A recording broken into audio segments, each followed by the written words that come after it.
Hi hello வணக்கங்க. நம்ம இன்றைக்கி எதை பற்றி பார்க்க போகிறோம் பார்த்தீங்கன்னா, நித்தி சகாதேவ் இயக்கத்தில் தலைவர் தம்பி தலைமையில் திரைப்படத்தை பற்றி தாங்க. படத்தில் யார் யார் நடிச்சிருக்காங்க அப்படின்னு பார்த்தீங்கன்னா, ஜீவா நடிச்சிருக்காரு, தம்பி ராமையா, இளவரசு, மற்ற எல்லா விதமான கேரக்டரும் நடிச்சிருக்காங்க. இந்த படம் வந்து ஒரு காமெடி என்டர்டெயின்மெண்ட் படங்க. இசை வந்து விஷ்ணு விஜய்ங்கிறவர் இசை போட்டிருக்காங்க. படம் எப்படி இருக்குது, படத்தோட கதை என்ன அப்படின்னு சொல்லி கேட்டிங்கன்னா, நடிகர் ஜீவா வந்து ஒரு ஊரில் பஞ்சாயத்து பிரசிடண்டாக இருக்கிற மாதிரி காட்சிப்படுத்தியிருக்காங்க. அதுக்கு ஆப்போசிட்டாக இன்னொருத்தர் வர்றாரு. அந்த ஊரில் வந்து கல்யாண வீட்டில் கல்யாண விஷயம் தடல்படலாக நடக்குது. யதார்த்தமாக பார்த்தீங்கன்னா, பக்கத்து வீட்டில் வந்து ஒரு சாவி வீடு விழுந்தது. இதனால் வந்து ஜீவாவுக்கு வந்து ரொம்ப தர்ம சங்கடமாகுது. ஏன்னு கேட்டிங்கன்னா, வந்து அந்த ஊரில் வந்து பிரசிடண்ட் தலைவராக இருக்கிறாரு. கல்யாணத்தையே நடத்தணும்னு வராரு. ஆனால் ஒரு சாவி வீடு நடந்துருது. சாவி வீட்டுக்காரங்க நாங்கள் வந்து சாவை எடுத்தே ஆகணும், அவங்களும் வந்து இவங்க வந்து 10:30 மணிக்கு தாலி கட்டுங்கிறாங்க, இவங்க 10:30 மணிக்கு நாங்கள் சாவை எடுத்தணும் அப்படின்னு சொல்லி சொல்கிறாங்க.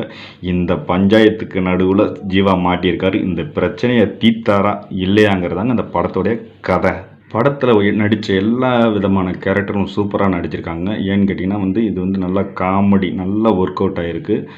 காமெடி கலந்த அந்த கல்யாண வீடு சாவு வீடு பக்கத்தில் இருக்குது. இது வந்து நடுவில் இவர் ஜீவா வந்து மாட்டிக்கிட்டு படுறாரு பாருங்க. அதுவும் கிட்டத்தட்ட பார்த்திங்கன்னா அண்ணன் தம்பி வீடு தான். பழைய காரணத்தை மனசில் வச்சுக்கிட்டு 2 பேரும் சண்டை போடுறாங்க. சண்டை போட்டு நாங்கள் சாவு வீடை தான் ஃபஸ்ட்டு எடுப்போம்னு சொல்கிறாங்க தம்பி ராமையா சைடு. இளவரசு சைடு நாங்கள் ஃபஸ்ட்டு கல்யாணத்தை தான் நடத்தி முடிப்போம் அப்படின்னு சொல்கிறாங்க. நல்லா சூப்பராக காமெடி, எல்லாருமே சூப்பராக வந்து நல்லா பண்ணியிருக்காங்க இந்த படத்தில். அதனால் வந்து நம்பி இந்த படத்துக்கு நல்ல என்டர்டெயின்மெண்ட் வேணும் அப்படின்னா நல்லா காமெடி கலந்த சூப்பராக ஒரு மெசேஜ் சொல்கிறாங்க. பேக்ரவுண்டு மியூசிக் வந்து விஷ்ணு விஜய்ங்கிறவர் போட்டிருக்காரு. படத்துக்கு தேவையான அனைத்து விதமான பேக்ரவுண்டு மியூசிக் நல்லா போட்டிருக்காரு.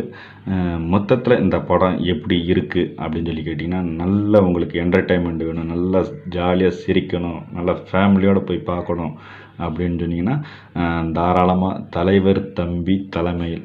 ஏன்னு கேட்டிங்கன்னா, அவர் வந்து தலைமையில் கல்யாண வீடுன்னு சொல்லி வருது. கல்யாணத்தை நடத்தி வைக்கிற தலைமையும் அவர்கிட்ட தான் இருக்குது. சாவி வீட்டுக்கு வந்தாலும் அதையும் அவர் தான் பண்ணி முடிக்கணும். இதெல்லாம் மேனேஜ் பண்ணாரா, சரி சமமாக பண்ணினாரா அப்படின்னு சொல்லி கொண்டுட்டு போகிறதாங்க அந்த படத்தோட கதை. படம் வந்து நல்லா போர் அடிக்காமல் நல்லா என்டர்டெயின்மெண்ட்டாக சூப்பராக போகுது. ஓகே, நல்லா நீங்கள் பொங்கலுக்கு இந்த படத்தை பார்க்கணுன்னு நம்பி போகலாம். தேங்க்யூ, பாய்.